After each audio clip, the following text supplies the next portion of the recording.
I've been saying it for a while now. Video game movies are the next big thing in Hollywood, and honestly, we're already seeing some fun ones. The Super Mario Bros. Movie was a blast, and one of my personal surprises, no, not the Minecraft movie, Gran Turismo, which I ended up really enjoying.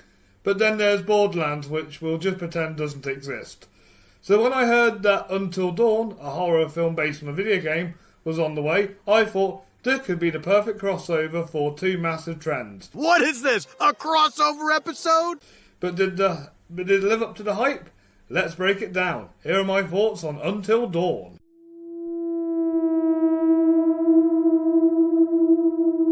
What pulled me into this one intentionally was the director, David F. Sandberg. I haven't played the game or followed the series, but from a filmmaking standpoint, this film grabbed me right away, especially visually. The cinematography is sharp, stylish and atmospheric, even shaky cam moments which can easily feel chaotic or lazy, actually add something to the immersion here.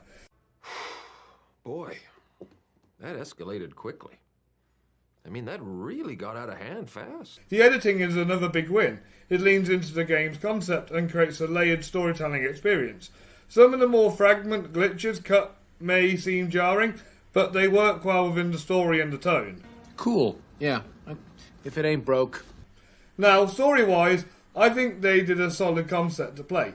The timely mechanic isn't new to the horror genre, Happy Death Day did it too, but Until Dawn injects it with different genre elements that keep it fresh and unpredictable. My biggest issue lies with the characters. They feel undercooked, more like archetype than real people. The film still works without emotionally depth character development, but adding some depth to the film would have really elevated the emotional stakes. I've had better. As for the performances, they were serviceable. The mostly fresh-faced cast does what it needs to, but no one really breaks out, except one. I really wanted to give a special shout out to Ying Young Yu. She also stood out in Freaky Tales of Pedro Pascal earlier this year, and here she continues to show she has a really strong screen presence. I think we're going to see a lot more from her very soon. I like those odds.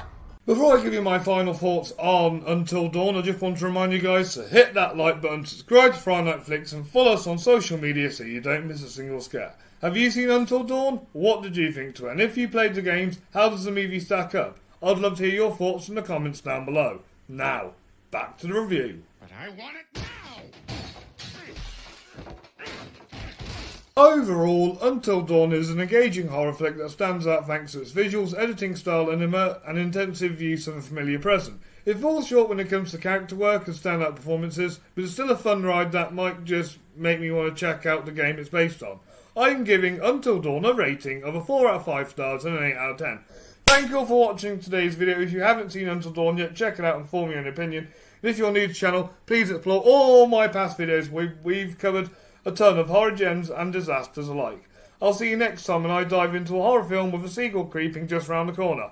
But until then, stay spooky.